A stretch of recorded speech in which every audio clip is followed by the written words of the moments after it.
वह गेंदबाज जिसे गेंदबाजी का सचिन कहा गया, भारतीय गेंदबाज जिसे नकल बॉल का जनक कहा गया, वह गेंदबाज जिसके नाम मैच की पहली गेंद पर सबसे ज्यादा विकेट लेने का है रिकॉर्ड, भारतीय गेंदबाज जिसने 11वें नंबर पर बल्लेबाजी करते हुए बनाया सबसे ज्यादा रन।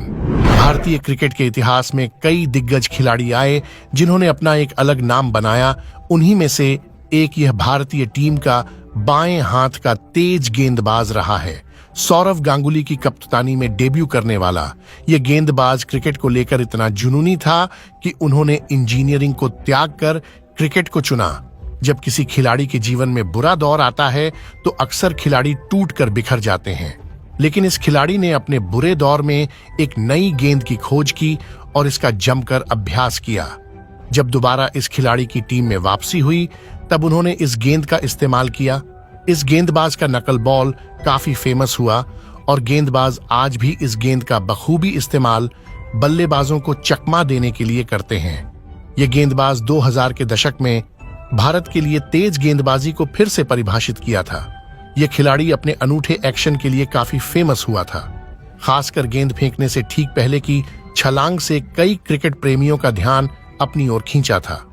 एक समय जब भारतीय टीम 2004 में बांग्लादेश के खिलाफ मुश्किल स्थिति में थी, तब यह गेंदबाज ने 11वें नंबर पर बल्लेबाजी करते हुए सचिन तेंदुलकर के साथ एक बहुमूल्य पारी खेली थी। इस मैच में इस गेंदबाज ने 75 रन की पारी खेलकर टीम को संकट से निकला था और 11वें नंबर सबसे ज्यादा रन बनाने का रिकॉर्ड भी आज इसी खिलाड़ी के नाम है। यह गेंदबाज नई गेंद से और पुरानी गेंद दोनों से इन स्विंग और आउट स्विंग कराने में माहिर था। अब तक आप समझ ही गए होंगे कि हम बात कर रहे हैं भारत के तेज गेंदबाज जहीर खान के बारे में। नमस्कार दोस्तों, आप देख रहे हैं चक दे क्रिकेट की खास पेशकश और आज हम बात करने वाले हैं एक ऐसे खिलाड़ी की जिसने अपने इंजीनियर बनने के सपने को छोड़ क्रिकेट को चुना था। इनके बारे में कहा जाता है कि जब ये प्रैक्टिस करने के लिए गए थे तो नेट्स पर चप्पल पहनकर गए थे। इसे देखकर कोच सुधीर नाइक ने उन्हें गेंदबाजी कराने से मना कर दिया था। फिर थोड़ी देर बाद वे बड़े जूते पहनकर मैदान पर लौटे और लगातार 40 मिनट तक गेंदबाजी की। वे तब तक गेंदबाजी करते रहे जब तक कि कोच सुधीर नाइक ने उन्हें रोका नहीं। इतनी देर गेंद फेंकने के बाद भी जहीर थके नहीं थे। आइए दोस्तों, अब हम बात करते हैं जहीर खान के अनकहे अनसुने पहलुओं के बारे में। जहीर खान का जन्म 7 अक्टूबर 1978 को श्रीरामपुर जिला अहमदनगर महाराष्ट्र में एक मध्यम वर्गीय मराठी मुस्लिम परिवार में हुआ था।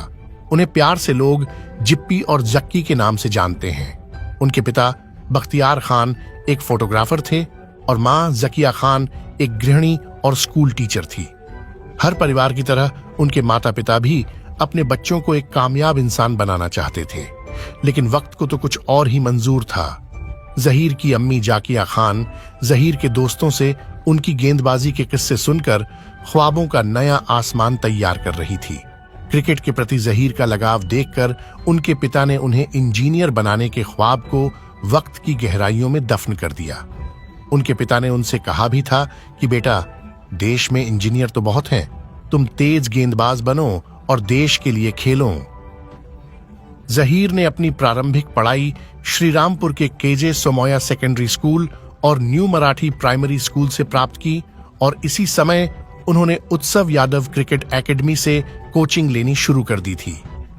अपने पेशेवर करियर की शुरुआत करने से पहले उन्होंने श्रीरामपुर में स्थानीय राजस्व कॉलोनी क्रिकेट क्लब खेलों में भाग लिया था। इसके बाद उनके पिता ने 17 साल की उम्र में उन्हें मुंबई ले गए। फिर जिमखाना के खिलाफ फाइनल में जहीर द्वारा लिए गए 7 विकेटों ने उन्हें एकाएक सुर्खियों में ला दिया। यहीं से जहीर के क्रिकेट की दमदार शुरुआत हुई और उन्हें मुंबई और वेस्ट जोन की अंडर 19 टीम में शामिल कर लिया गया।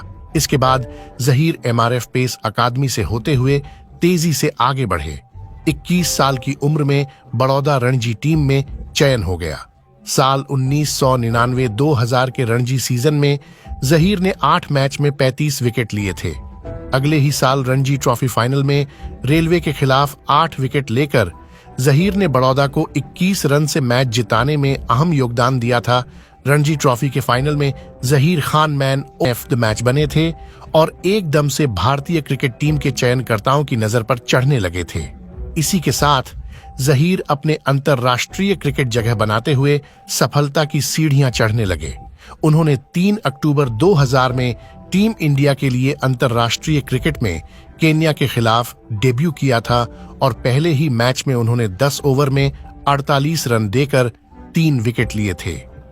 उसी मैच में जहीर खान के साथ युवराज सिंह ने भी वनडे में डेब्यू किया था और दूसरे मैच में जहीर ने ऑस्ट्रेलिया के विरुद्ध क्वार्टर फाइनल में एडम गिलक्रिस्ट और स्टीव वीना जैसे बल्लेबाजों के विकेट लेकर यादगार जीत में अहम योगदान दिया था।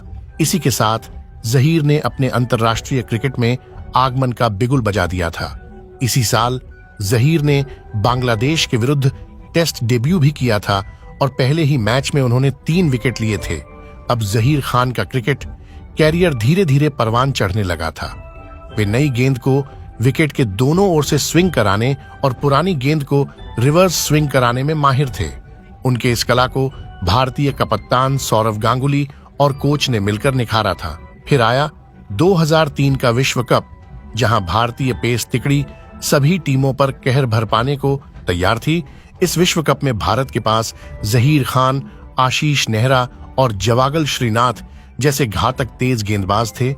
इस वर्ल्ड कप में जहीर ने 18 विकेट लिए थे और श्रीनाथ के संन्यास के बाद वे भारतीय पेस अटैक को लीड करने लगे। लेकिन कहते हैं ना, हर सिक्के के 2 पहलू होते हैं, चित्त और पट।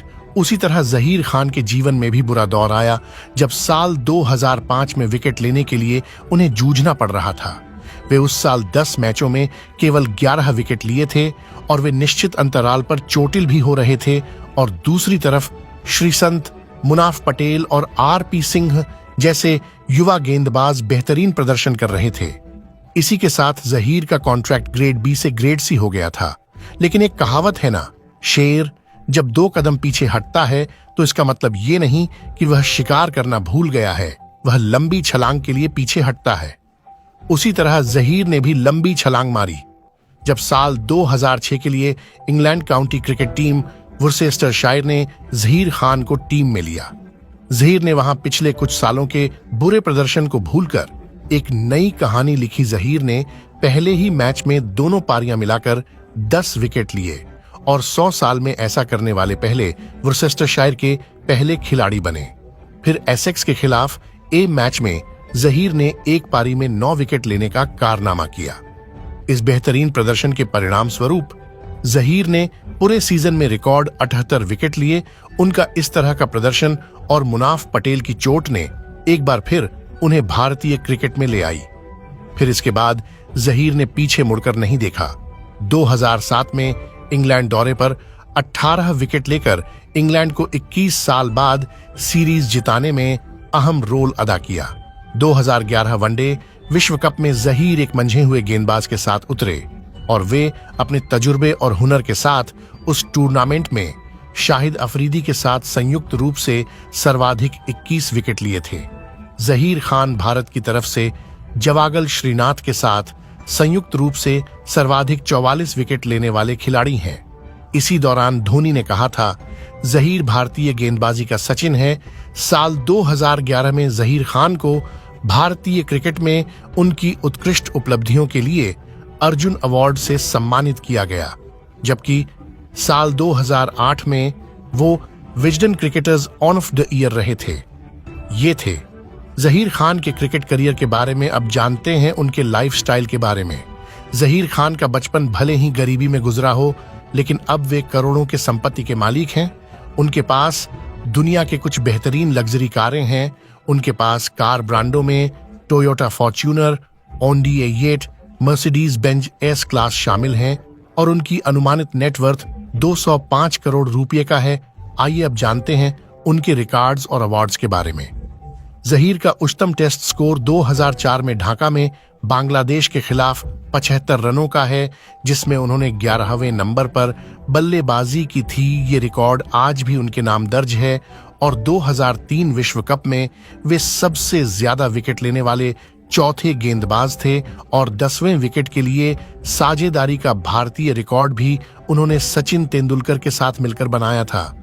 इन दोनों ने 10वें विकेट के लिए 133 रन की साझेदारी किए थे, जो आज भी एक रिकॉर्ड है। वे राज्य स्तरीय क्रिकेट में समरसेट के खिलाफ 100 ओवर के मैच में 10 विकेट लेने वाले पहले वॉसेस्टरशायर खिलाड़ी बने थे। साल 2011 में जहीर खान को भारतीय क्रिकेट में उनकी उत्कृष्ट उपलब्धियों के लिए अर्जुन अवार्ड से सम्मानित किया गया, जबकि साल 2008 में वो Wisden cricketers of the year रहे थे।